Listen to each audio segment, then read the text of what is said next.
오늘 주신 하나님의 말씀은 에베소서 6장 10절로 18절 신약성경 316쪽입니다. 읽겠습니다. 끝으로 너희가 주 안에서와 그 힘의 능력으로 강건하여지고 마귀의 관계를 능히 대적하기 위하여 하나님의 전신갑주를 입으라. 우리의 씨름은 혈과 육을 상대하는 것이 아니요 통치자들과 권세들과 어둠의 세상 주관자들과 하늘에 있는 악한 영들을 상대함이라. 그러므로 하나님의 전신갑주를 취하라. 이는 악한 날에 너희가 능히 대적하고 모든 일을 행한 후에 서기 위함이라. 그런즉 서서 진리로 너희 허리띠를 띠고 의의 호심경을 붙이고 평안의 복음이 준비한 것으로 신을 신고 모든 것 위에 믿음의 방패를 가지고 이로써 능히 악한 자의 모든 불화살을 소멸하고 구원의 투구와 성령의 검 하나님의 말씀을 가지라. 모든 기도와 간구를 하되 항상 성령 안에서 기도하고 이를 위하여 깨어 구하기를 항상 힘쓰며 여러 성도를 위하여 구하라. 아멘. 대개 8월 15일을 전후로 해서 무더위가 한풀 꺾이고 바닷물도 차가워진다고 하지요. 가을 장마 영향으로 비가 내려서 무더위가 주춤해졌습니다. 이제 열대야가 물러가고 아침 저녁으로는 찬 기운이 돌기도 합니다. 때를 따라 은혜를 베푸신 하나님께 감사하며 이 가족들과 서로 인사하겠습니다. 사랑하고 축복합니다. 아멘. 일본 도쿄에서 열린 올림픽 기간에 선수들이 메달을 위해서 치열한 경쟁을 펼쳤습니다. 스포츠는 선의의 경쟁이라 우리는 평화로운 마음으로 보지만 선수들의 입장에서는 전쟁이나 다름없을 정도로 치열했습니다. 전 지구촌이 코로나와 2년 가까이 싸우고 있습니다. 1년쯤 되어 겨우 백신을 만들어 주사를 맞고 있는데 몇 세대에 걸친 변이 바이러스가 나타나서 백신도 무력화시키고 있습니다. 이는 코로나 바이러스와 인간 간의 치열한 전쟁을 치르고 있는 중입니다. 뿐만 아니지 지구촌 곳곳에 산불, 태풍, 폭우가 삶의 터전을 태우고 쓸어가고 있습니다. 자연과 사투를 벌이는 사람들의 모습이 치열합니다. 자연재해와 벌이는 전쟁입니다. 그리고 경제도 전쟁이지요. 업체 간에 국가 간에 살아남느냐 아니면 도산하느냐 치열한 전쟁입니다. 이 같은 일은 우리 개인의 삶에도 신앙생활에서도 끊이지 않습니다. 이 시간에는 시각을 좁혀서 우리의 신앙생활에서 겪는 치열한 싸움에 대해서 보려고 합니다. 신앙생활 중에 하는 싸움을 우리는 흔히 영적 싸움이라고 합니다. 이는 영이 죽느냐 사느냐의 싸움입니다. 영이 잘 되느냐 못 되느냐의 싸움입니다. 영의 흥망성쇠에 대한 싸움입니다. 이 영적 싸움이 왜 중요한가 하면 이 영적 싸움은 우리의 몸과 마음과 생활과 연결되기 때문입니다. 우리는 사도 요한이 요한 3서에서 가이오 장로님께 쓴 편지에서 내 영혼이 잘됨같이 내가 범사에 잘되고 강건하기를 내가 간구하노라 했던 것을 잘 기억하고 있습니다. 사도 요한은 성도의 영혼이 잘되는 것이 성도의 범사와 몸의 건강과 깊은 연관이 있음을 말해주고 있습니다. 모세오경을 비롯해 구약성경 전체도 이러한 맥락을 지향하고 있습니다. 성도 개인이 되었든 하나님께 선택받은 민족이 되었든 하나님과의 관계가 건강할 때는 개인의 삶도 나라도 왕성했습니다.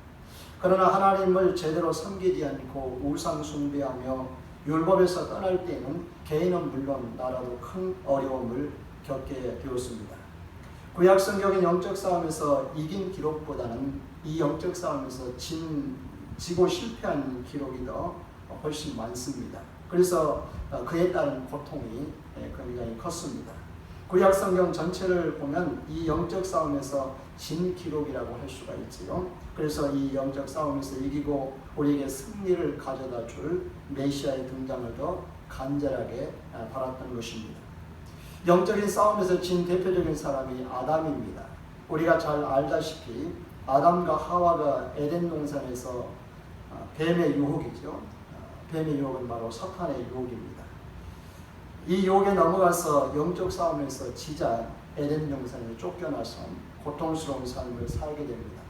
본인은 물론이고 그 후손들까지 고통을 당하게 되었습니다. 이 사건은 인류 역사를 완전히 뒤바꿔 놓은 결과를 가져왔습니다.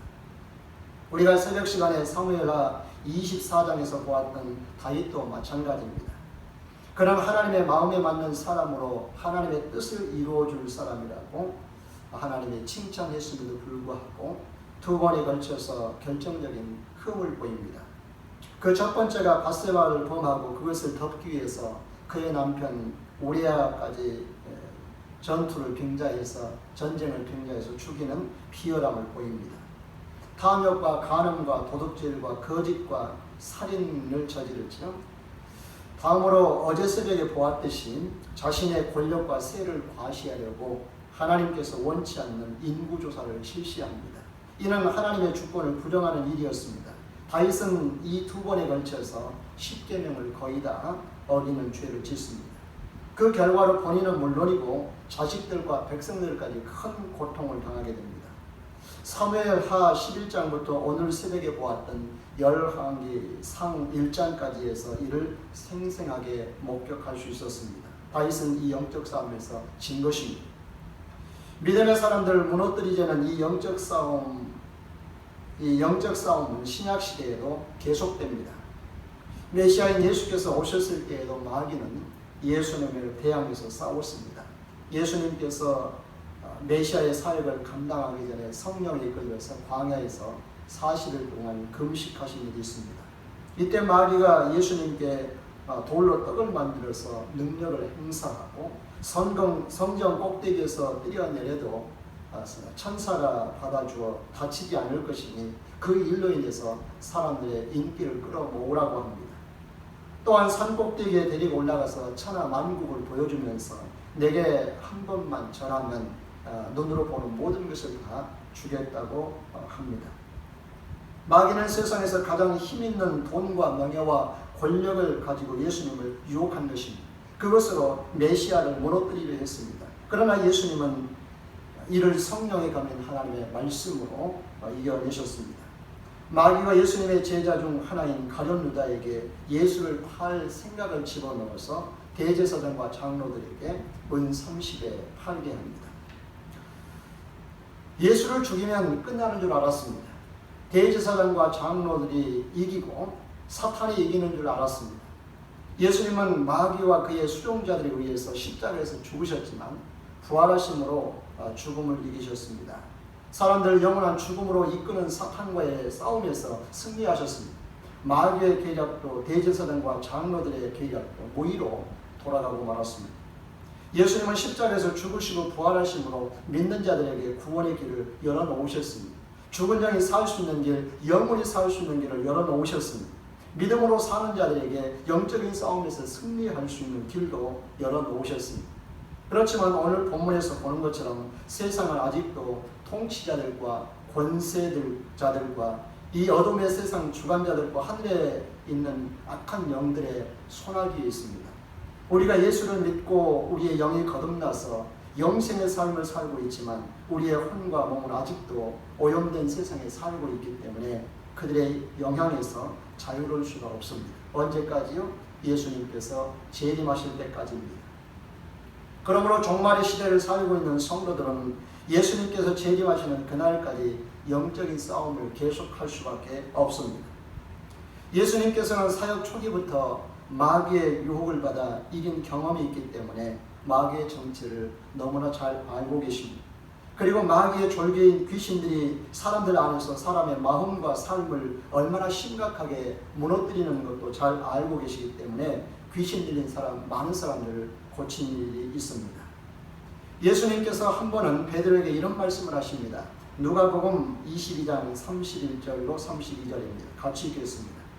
시몬아 시몬아 보라 사탄이 너희를 밀가부르듯 하려고 요구하였으나 그러나 내가 너를 위하여 내 믿음이 떨어지지 않기를 기도하였노니 너는 돌이킨 후에 내 형제를 굳게 하라.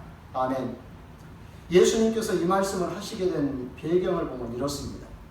예수님께서 제자들과 함께 성만찬을 하시면서 자신이 죽으실 것을 말씀하셨습니다. 그런 와중에 제자들 사이에서 자기들 중에 누가 크냐고 서로 다툽니다. 제자들 사이에 서로 으뜸이 되고자 하는 다툼이 났다는 말이죠. 서로 간에 머리가 되고자 하는 다툼이 났습니다. 이때 제자들의 다투는 모습을 보신 예수님께서 제자들에게 이르십니다. 세상에서 높은 자리에 있는 사람이 큰 자라고 칭함을 받고 대우를 받지만 너희는 아니야 라고 하십니다. 그러면서 너희 중에 정말 큰 자가 되고 싶으냐? 그렇다면 어린아이와 같이 섬기는 자가 되라고 하십니다. 그러면서 물으십니다. 앉아서 먹는 자가 크냐? 섬기는 자가 크냐? 앉아서 먹는 자가 아니냐? 그러나 나는 너희의 선생이면서도 섬기는 자로 너희 중에 있느니라. 너희는 나의 사역 중에 함께한 자들인즉 너희가 내 나라에 이를 때 내 상에서 먹고 마시며 또한 보좌에 앉아 이스라엘의 12지파를 다스리게 할 것이다 라는 말씀을 하십니다. 이 말씀이 무슨 말씀일까요? 너희가 이 세상에서 섬김받으며 높은 사람이 될래? 아니면 섬기는 사람이 되어 주님 나라에서 높은 사람이 될래? 어느 것이 나은지 잘 선택하렴, 그런 뜻입니다. 그러면서 앞에서 보았던 시몬아 보라, 사탄이 너희를 밀가부로도 하려고 요구하였으나 그러나 내가 너를 위하여 내 믿음이 떨어지지 않기를 기도하였노니 너는 돌이킴을 위해 네 형제를 굳게 하라는 말씀을 하신 것입니다. 너희가 서로 높은 사람이 되려고 다투는 것은 마귀의 놀이개감이 된다는 말입니다. 제자들이 서로 다투는 모습을 보면서 사탄이 예수님께 주님, 제가 제자들 좀 가지고 놀 테니 내게 맡겨주세요, 그렇게 요구했다는 거 아니겠습니까? 이때 주님께서 사탄의 요구에 응하지 않으시면서 제자들의 믿음이 떨어지지 않기를 기도하셨다고 하십니다. 그러면서 제자들에게 당부하십니다. 너는 베드로에게 당부하십니다. 너는 돌이킨 후에 네 형제를 굳게 하라. 너희가 높아지고자 계속 싸운다면 마귀의 놀이개가 될 것이다. 그러니 너도 네 형제들도 정신을 바짝 차리라, 그런 말씀이지. 섬김받는 높은 자리에 올라가려고 하지 말고 나처럼 낮은 곳에서 섬기면 하나님 나라에서 높은 자, 다스리는 자가 될 수 있어. 너희는 이 세상 사람들과 다른 사람들이야, 그런 말입니다. 이는 제자들의 예수님께서 마귀가 주의 제자들을 늘 노리고 있다는 것에 대한 하나의 예를 들어주실 뿐입니다. 오늘날도 이런 일들은 얼마든지 많이 있습니다. 마귀는 예수님의 제자들도 밀가부로도 가지고 놀았는데 요즘같이 약한 성도들은 마음대로 가지고 놀 수 있는 거지.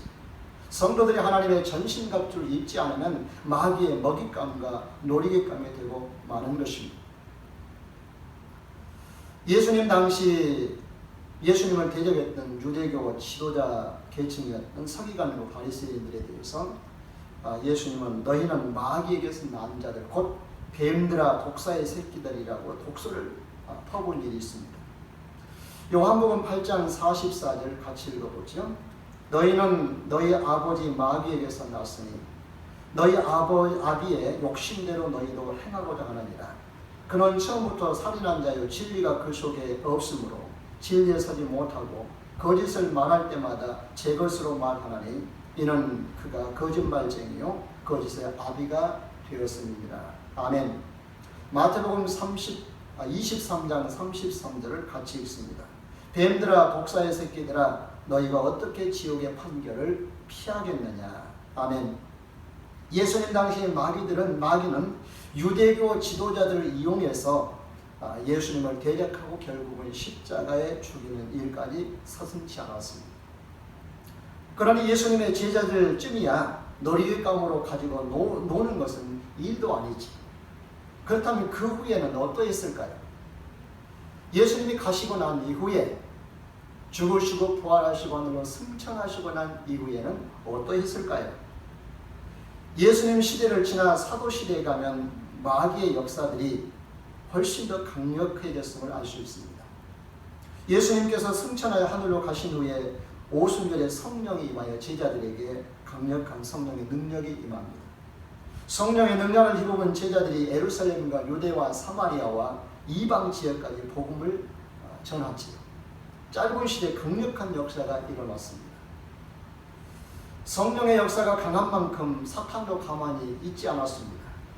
최초의 사람 아담을 무너뜨렸고 다윗도 무너뜨렸고 북이스라엘과 남유다 백성들을 무너뜨렸던 사탄은 메시아인 예수님까지도 무너뜨리려고 했지 않습니까? 그러나 실패하고 나서 제자들을 집요하게 공격했고 사도들에 의해서 세워진 교회를 집요하게 공격합니다. 초창기에는 박해를 통해서 예루살렘 교회를 흩어놓았고 흩어진 그들이 이방 지역에서 복음을 전해서 교회를 세우지요. 사도 바울을 중심으로 이방 지역의 선교가 체계적으로 이루어져서 많은 지역에 교회가 세워집니다. 사탄은 유대인과 이방인들을 통해서 전도자들을 박해합니다. 그게 잘 통하지 않자 이번에는 거짓 교사들, 유대 율법주의자들과 자유주의 신앙자들과 혼합주의 신앙자들과 영지주의자들, 이런 이단들을 통해서 교회의 뿌리를 흔들어 놓습니다. 바울은 일찍이 3차 전도여행을 마치고 예루살렘으로 돌아가기 전에 에베소 교회 장로들과 작별 인사를 하면서 그들에게 교회를 잘 맡아달라고 당부합니다. 바울이 장로들에게 교회를 맡기면서 특히 당부한 것이 있습니다. 사도행전 20장 28절로 32절을 같이 읽습니다. 여러분은 자기를 위하여 또는 온 양떼를 위하여 삼가하라. 성령이 그들 가운데 여러분을 감독자로 삼고 하나님이 자기 피로 사신 교회를 보살피게 하셨느니라. 내가 떠난 후에 사나운 이리가 여러분에게 들어와서 그 양떼를 아끼지 아니하며 또한 여러분 중에서도 제자들을 끌어 자기를 따르게 하려고 어그러진 말을 하는 사람들이 일어날 줄을 내가 아노라. 그러므로 여러분이 일깨어 내가 3년이나 밤낮 쉬지 않고 눈물로 각 사람을 훈계하는 것을 기억하라. 지금 내가 여러분을 주와 및 그 은혜의 말씀에 부탁하노니 그 말씀이 여러분을 능히 든든히 세우사 거룩하게 하심을 입은 모든 자 가운데 기업이 있게 하시리라. 아멘. 바울이 떠난 후에 사나운 이리가 교회 안에 들어와서 그 양떼인 교인들을 아끼지 아니하며 먹잇감으로 삼는다는 말입니다. 바울이 3년 동안 밤낮 눈물로서 가르쳐서 예수님의 피로 사신 교회를 세웠고 성도들을 예수님의 제자가 되게 했는데 이리들이 와서 성도들을 자기들을 따르는 자들로 만들어버린다는 말이죠. 예수님의 제자를 빼앗아 자기를 따르는 제자로 삼는다는 말입니다. 오늘날도 이단들이 교회 안에 들어와서 교인들을 빼앗아서 교주의 먹잇감이 되게 합니다. 진리에서 벗어난 목사들이 성도들을 예수님의 제자 만드는 것이 아니라 목사의 명령에 절대 복종하도록 목사의 종을 만들어버리는 자들도 있습니다. 이를 가리켜서 바울은 교회에 들어온 일이라고 했습니다. 우리가 수요일 저녁에 서신서를 공부하면서 배웠듯이 바울이 에베소를 떠날 때 우려했던 일들이 바울이 떠난 후에 교회들 사이에 일어났습니다. 고린도후서를 통해서 고린도 교회 실상을 보았습니다. 갈라디아서 1장을 보면서 갈라디아 교회도 거짓 교사들이 들어와서 다른 복음을 전했고 성도들이 변질된 복음을 받아들여서 탈인하고 말았습니다. 교회가 복음에서 떠나 변질되고 말았습니다. 바울이 이에 가슴을 치면서 탄식하는 모습을 보았습니다. 초대교회 박해가 심할 때 박해에 시달리는 성도들을 위로하고 격려하기 위해서 쓰였던 베드로 전서를 보면 박해를 이겨내라는 여러 권면 중에 상당히 강한 어조로 강조하는 하나의 권면이 있습니다. 베드로전서 5장 8절로 9절입니다. 같이 읽습니다. 근신하라 깨어라 너희 대적 마귀가 오는 사자같이 두루다니며 삼킬 자를 찾나니 너희는 믿음을 굳건하게 하여 그들을 대적하라. 이는 세상에 있는 너희 형제들도 동일한 고난을 당하는 줄 아니라. 아멘. 이를 통해서 볼 때 초대교회는 유대인들과 이방인들과 로마 정부로부터 박해를 받았습니다. 교회와 성도들을 박해하는 배경에 마귀가 있었음을 알 수 있습니다. 결국 초대교회 성도들이 박해와 싸우는 것은 결국 영적인 싸움이었습니다. 마귀와의 싸움이었습니다. 바울은 일찍이 에베소를 떠날 때 교회 안에 이리들이 들어와서 양들을 삼킬 것이라고 했습니다. 바울은 에베소 교회에 쓴 편지에서 교회가 무엇인지 교회에 대해서 정확하고 자세하게 정의를 내리면서 그 마지막 방법으로서 편지 말미에 성도들에게 마귀의 관계를 능히 대적하기 위해서 하나님의 전신갑주를 이루어야 될 것을 당부하고 있습니다. 마귀는 매우 간교하기 때문에 거짓으로 미혹을 하든 아니면 성도들을 무력으로 제약을 하든 어떻게 하든 교회를 무너뜨리려고 합니다. 이것은 창조 때부터 주님이 오실 때까지 시대를 초월해서 계속 이어지고 있습니다. 오늘 본문 12절에서는 우리의 싸움의 대상이 우리의 혈과 육이 아니라고 말합니다. 대신 세상의 지도자들과 권력들과 하늘에 속한 악한 영들과의 싸움이라고 했습니다. 다시 말하면 영적인 싸움입니다. 코로나를 맞으면서 방역을 빙자해서 통제가 많습니다.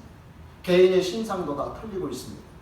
소상공인을 비롯한 자영업자들이 큰 고통을 당하고 있습니다. 거기에 종교계도 마찬가지입니다. 그러다 보니 목사님들 사이에서도 현 정부가 교회를 박해한다고 비판적인 분들이 참 많습니다. 그러면서 정권이 바뀌면 다를 것처럼 말합니다. 제가 그런 분들에게 그랬습니다.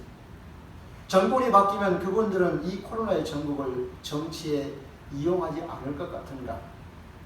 천만의 말씀입니다. 지금 서울시장이나 부산시장이 야당인데 그들은 코로나 전국을 그들이 유리할 대로 이용하지 않습니까? 그들도 8.15 광복절 집회를 허용하지 않는다고 하지 않습니까? 방역을 어기고 예배드린 교회에 대해서 교회 폐쇄 처분도 내리고 벌금을 매기지 않습니까? 그렇습니다. 정치인들이 국민들을 우선한다고요? 아닙니다. 교회나 종교가 우선이 아닙니다. 자신들의 정치 생명이 우선입니다. 그것이 정치인들의 생리입니다.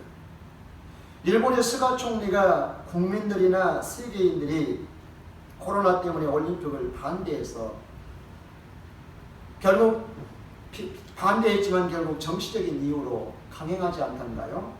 그런 국민이나 세계인들의 안전보다는 자신의 정치적인 생명이 우선이라는 비난을 들어도 끄떡없이 진행을 했습니다. 그게 정치인들입니다. 결국 정치인들은 교회나 종교인들을 정치에 이용할 뿐 자신들의 정치적인 이익에 불리하게 되면 가차없이 교회에도 압력을 가하게 됩니다. 우리는 이런 정치의 승리를 알아야 합니다. 그러므로 어떤 당을 밀면 어떤 정치인을 대통령으로 만들면 교회를 유익하게 해줄 것이라는 말에 현혹되어서는 안 됩니다. 그러므로 목회자들은 특히 정치인의 시녀 노릇을 하면 안 되는 것입니다. 사도 바울은 이 사실을 너무나 잘 알고 있었기 때문에 통치자들과 권세자들과 이 어둠의 세상 주관자들과 하늘에 있는 악한 영들을 영적 싸움의 대상으로 이해했습니다. 세상 정치인들은 교회를 이용할 뿐 이롭게 하는 자들이 아니라는 것을 말해줍니다. 우리는 영적 싸움에서 반드시 이겨야 합니다. 왜냐하면 이런 악한 날에 능히 너희가 대적하고 모든 일을 행한 후에 서기 위함입니다. 우리는 이긴 자의 모습으로 재림하실 예수님 앞에 서야 합니다. 그 이전에 우리가 부름받아 간다면 주님 앞에 이긴 자의 모습으로 서야 할 줄로 믿습니다. 영적 싸움에서 지게 되면 어떤 일이 일어날까요? 마귀가 끊임없이 삼킬 자를 찾는 이유가 무엇일까요? 마귀가 하는 일이 무엇일까요? 그 첫째는 우리가 구원을 받았다 할지라도 구원을 잃어버리게 하는 일입니다. 아담과 하와가 에덴 동산에서 쫓겨났습니다. 지금도 마귀는 우누사자와 같이 삼킬 자를 찾고 있습니다. 먹잇감을 찾고 있습니다. 가룟 유다를 무너뜨렸습니다. 예수님을 팔배하고 그 양심의 가책으로 자살하게 했습니다. 결국 그는 예수님의 제자로서 그 자격도 상실했지만 그 이전에 그의 구원을 잃어버리게 되었습니다. 다음으로 구원에서 멀어진 자들 다시는 구원받지 못하게 합니다. 하나님은 우리 모두가 진리를 알고 믿어 구원받기를 바라십니다. 그러나 마귀는 모든 사람이 진리에 어두워져서 구원에서 멀어지기를 바라고 있고 그렇게 만들고 있습니다. 마귀는 자기만 지옥 가기 너무 억울하니까 그 회원들을 부지런히 모으고 있습니다. 지구촌에는 천국 갈 자보다 지옥 갈 자들이 훨씬 많잖아요. 그 말은 천국 복음을 전하는 전도자들의 그 열심보다 마귀의 열심이 더 컸다는 증거입니다. 성도들이 교회를 세우는 일보다 마귀가 교회를 무너뜨리는 일을 더 열심히 했다는 증거지. 이번 코로나가 교회를 무너뜨리는 마귀의 놀이터가 되어버렸습니다. 안타까운 일이지. 마태복음 13장은 예수님께서 천국에 대한 7가지 비유를 든 성경인데 그 첫 번째 비유가 4종류의 밭에 뿌려진 씨앗에 대한 비유입니다. 길가에 뿌려진 씨에 대한 예수님의 해석입니다. 누가복음 8장 12절 같이 읽어보죠. 길가에 있다는 것은 말씀을 들은 자니 이에 마귀가 가서 그들이 믿어 구원을 얻지 못하게 하려고 말씀을 그 마음에서 빼앗은 것이요. 아멘. 마귀는 사람들이 말씀을 듣지 못하도록 합니다. 들어도 마음에서 빼앗아갑니다. 듣지 못하게 하고 들어도 그것을 빼앗아갑니다. 왜요? 말씀을 들으면 믿음이 생기고 믿음이 생기면 구원받으니까.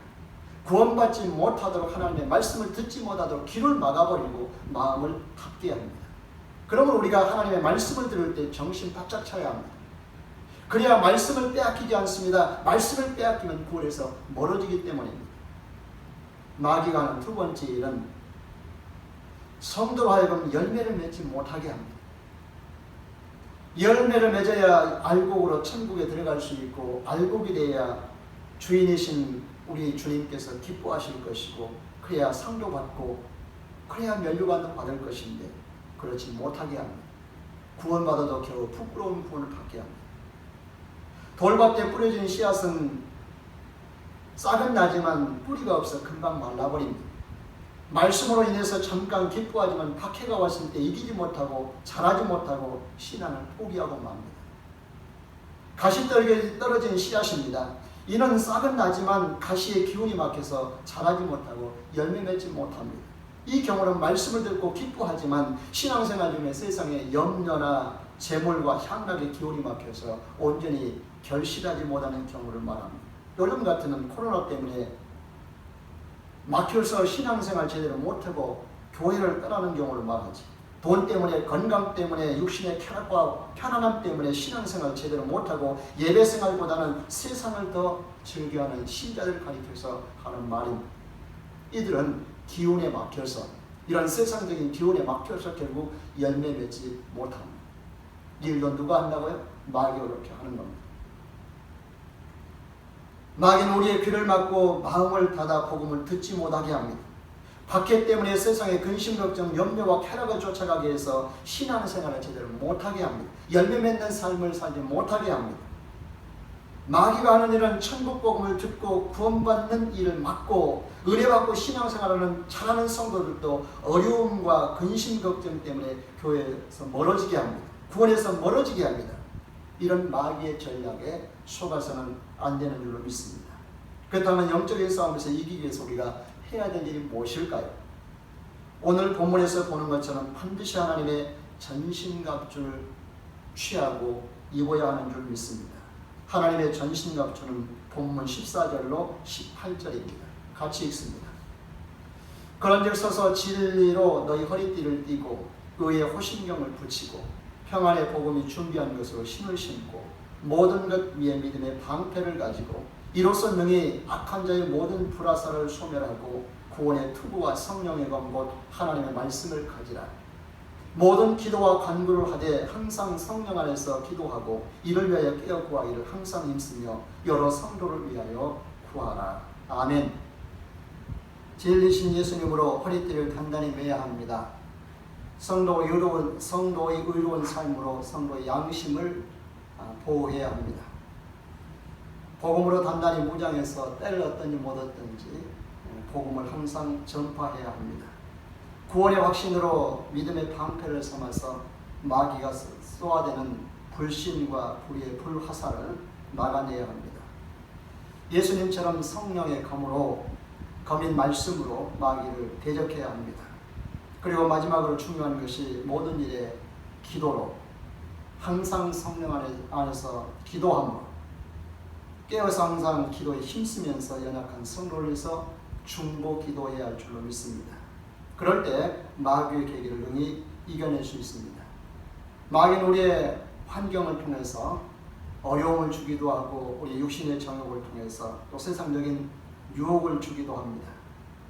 이걸 믿음으로 이겨내야겠죠. 하나님의 백성에 그래야 지위도 지킬 수 있고 또 영적인 싸움에서 승리해야만 천국도 천국에서 받을 상도 보장받을 수 있게 되는 줄 믿습니다. 이 한 주간도 생활 전선에 있는 여러분에게 마귀는 쉴 새 없이 약점을 파고들어 공격할 겁니다.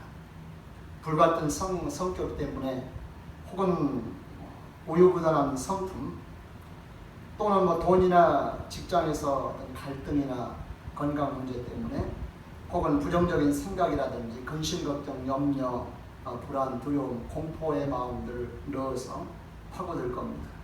그럴 때마다 예수님께서 주신 예수님의 이름의 권세를 사용해서 물리치십시오. 앞에서 얘기한 하나님의 전신갑주를 통해서 막아내시고 성령의 강림 말씀을 통해서 능히 이겨낼 수 있기를 주로 축복합니다. 저도 여러분의 승리를 위해서 한 주간 내내 기도하겠습니다. 기도합니다. 전능하신 아버지 하나님 감사합니다. 우리에게 하나님의 은혜를 주셔서 예수 그리스도를 믿고 하나님의 자녀와 백성의 권세를 누리며 살게 하시니 감사합니다. 또 성령님을 우리 안에 보내주셔서 성령으로 인해서 또 살아가게 하시니 감사합니다. 하지만 마귀는 우는 사자와 같이 늘 성도들을 삼키려고 돌을 찾고 있다 했습니다. 사도 바울은 우리로 하여금 우리의 싸움은 혈과 육과의 싸움이 아니라 하늘에 속한 악한 영들과의 싸움이라고 말합니다. 우리가 부단히 영적으로 싸워야 될 일들이 생길 거라고 말합니다. 우리는 하루를 살아가면서 한 주간 살면서 수많은 갈등과 또 번민 속에서 또 싸우며 나아갑니다. 이 한 주간도 성령 하나님 도와주셔서 우리 영적인 싸움에서 지지 않고 이길 수 있도록 도와주시고 하나님의 백성으로서 단단하게 무장할 수 있도록 하나님의 전신갑주로 무장해서 승리할 수 있도록 도와주시옵소서. 예수님의 이름으로 기도하옵나이다. 아멘.